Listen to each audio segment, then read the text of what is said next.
Title: When my father passed, he left his real estate firm behind. Upon arriving at the office, I saw my spouse addressing the staff, declaring herself the new CEO effective immediately. When she spotted me, she ordered me to leave, claiming I was obstructing her, but I couldn't help laughing, because she was Chapter 1. The first day without him when my father died, the world seemed to hush. Painfully so. He wasn't just my dad. He was my guide, my colleague, and the one who taught me every facet of the real estate business. I'd spent years working alongside him in the company he'd built from nothing, learning not just the figures but the art of deal-making and the trust you had to earn. 2 days after his funeral, I entered the office still dressed in mourning attire. I wasn't there to shake things up, only to check on the team and ensure stability. But as I crossed the glass threshold, I stopped dead. There stood my wife, at the heart of the room, grinning like a campaigner, encircled by my father's veteran employees. Her voice rang out, firm and authoritative. Everyone, as of today, I'm the new CEO. We'll be rolling out some thrilling changes. A few staff members glanced my way, puzzled. I felt a surge of heat in my chest. Before I could utter a word, she turned, her gaze meeting mine. Her smile remained unshaken. Oh, you're here. You're actually in my way right now. Why don't you go home? A few gasps echoed through the room. I stared at her, truly stared.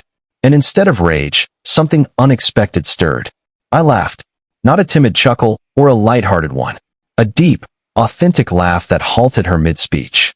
Because in that moment, I realized she had no clue what she'd just walked into. Chapter 2.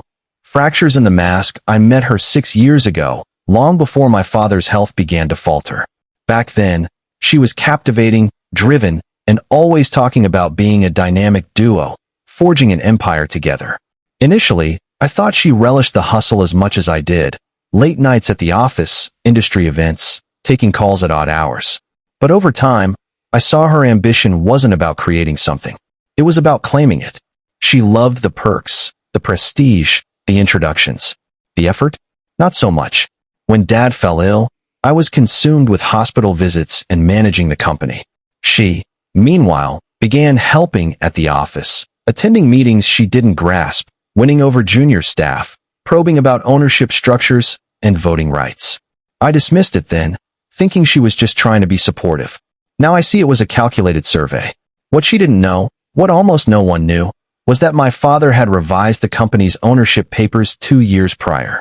He'd foreseen his declining health and wanted to ensure the business remained in reliable hands. The revision granted me majority control and vested the power to appoint the CEO solely in the majority shareholder. Meaning her proclamation today wasn't just bold, it was void. I didn't correct her in front of the employees. That would have been too simple. Instead, I grinned, gave her a nod, and exited as if she'd done me a favor. Because now, I had the chance to ensure her downfall would be as visible and final as possible. Chapter 3. Giving her room to stumble for the next 2 weeks, I rarely showed up at the office. She thought she'd triumphed. I could tell from the smug posts she began sharing on social media, with captions like, "Taking charge now," and "Big transformations ahead." She even had the audacity to update her LinkedIn profile to CEO of my father's company. Behind the scenes, I made no moves to halt her. Not yet. I wanted her to grow complacent, to buy into her own hype. And she did. She began hosting executive meetings, promising raises to employees she favored and hinting that anyone not aligned with her vision could be replaced. She splurged company funds on high-end furniture for her new office. She even approved a questionable deal with a developer known for shoddy work, all without legal oversight. Every choice, every signature, every careless email, I had it all recorded. My father's longtime assistant, fiercely loyal to him, discreetly sent me everything.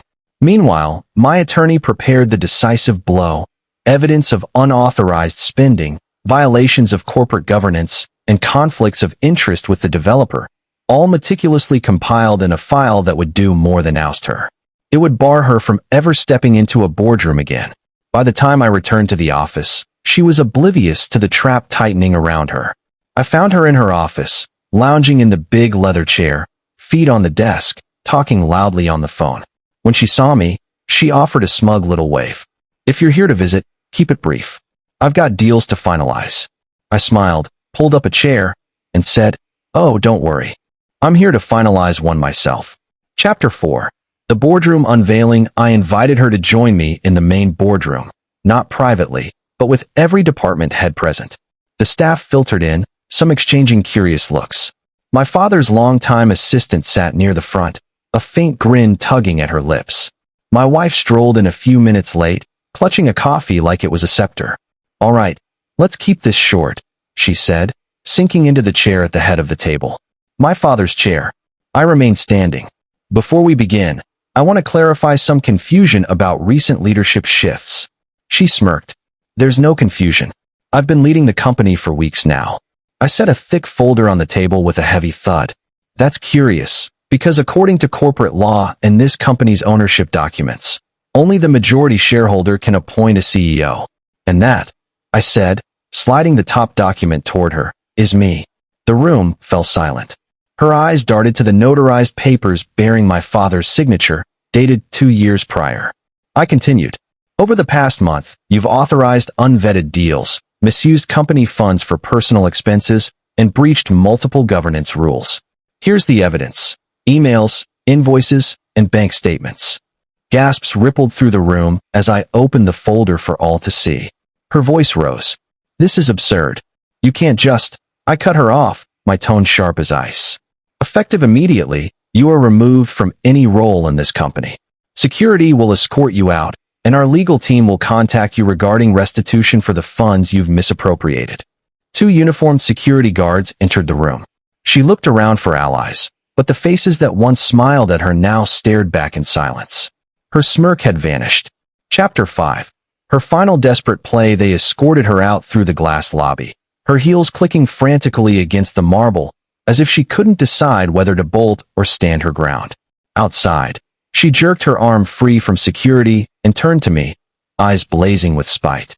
"You think this is over? I'll sue you for everything. The company, the house, all of it. You won't win." I didn't flinch. I knew her kind. Loud threats when backed into a corner, hoping fear would crack open a door. But threats are useless when every exit is sealed. 2 days later, my attorney called. She'd filed a complaint with the corporate tribunal, claiming an implied right to the CEO role as my spouse and alleging wrongful termination. It was a flimsy legal ploy, like tossing spaghetti at a wall. We didn't just respond, we struck back. My attorney filed a counterclaim, attaching every shred of evidence I'd gathered. Unauthorized charges on her personal credit cards tied to the company account, emails promising kickbacks to the shady developer, a signed agreement she'd made without board approval, a violation severe enough for criminal scrutiny. The tribunal reviewed the evidence and acted swiftly. Her complaint was dismissed outright. My counterclaim was accepted. That meant she wasn't just losing her self-proclaimed CEO title. She now faced a potential lawsuit for damages and the possibility of criminal charges if the DA pursued it. And just when she thought she could salvage her reputation, the local business journal published a headline: "Imposter CEO ousted from company name, legal action looms." Her photo was beneath it, mid-speech, looking furious and powerless. She wanted a battle. I delivered a public reckoning she couldn't recover from. Chapter 6. The final resolution. Within a month, her world was unrecognizable.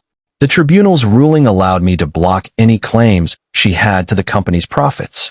The corporate attorney filed for restitution, and the court approved a repayment plan that would consume half her income for years. The shady developer she'd aligned with turned on her immediately, providing statements to investigators to secure his own immunity. That clinched it. The DA's office launched a formal investigation into her actions. Her social circle crumbled overnight. The same people who had liked her running the company posts now shared the Business Journal article with biting remarks. Even her own family stopped defending her publicly. She wasn't just out of my life, she was untouchable. One afternoon, while I was in my father's former office, sorting through his personal belongings, a courier delivered an envelope. Inside was a single note in her handwriting: "You've ruined me. Are you satisfied?" I leaned back in Dad's chair, running my hand over the armrest he used to grip during long calls. I thought of the years of his work, the lessons he'd instilled in me. Never let anyone take what you've built without a fight. I looked at her note once more, then fed it into the shredder. "Satisfied?" I said aloud to the empty office. No, but I'm finished. Before leaving, I locked the door, glanced at the empty CEO's desk, and recalled the day she declared herself the new CEO to the staff. Not anymore, I murmured, and never again. Then I walked out, leaving her name and her ambitions behind. Epilogue. The true CEO. A few weeks later, I was invited to speak at the annual Real Estate Networking Gala, an event my father never missed. The ballroom was filled with familiar faces, seasoned brokers, developers, and company leaders from across the city. As I stepped to the podium, I sensed the wave of recognition and a few knowing smirks from those who'd seen the headlines.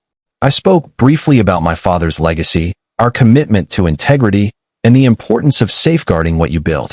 As I concluded, I paused, scanning the crowd. And to anyone who thinks they can stroll in and crown themselves CEO without earning it, a few chuckles rose in the room. I smiled. Remember, titles are fleeting, but reputations endure. The applause was warm, but the message was razor-sharp. Everyone in that room knew exactly who I was referring to, and that her so-called reign had lasted less than a month. By the time I left the stage, I realized I hadn't just reclaimed my father's company. I'd reclaimed the narrative, and she'd never be able to rewrite it. Was this retribution entirely justified? Share your thoughts in the comments below. If you believe this story is warranted, like it, share it with someone who needs this energy, and subscribe to Lauren's Story for more gripping tales of betrayal and justice. Because here, every deception meets its reckoning, and every betrayal finds its shadow. Stay sharp, stay resilient, and stay tuned.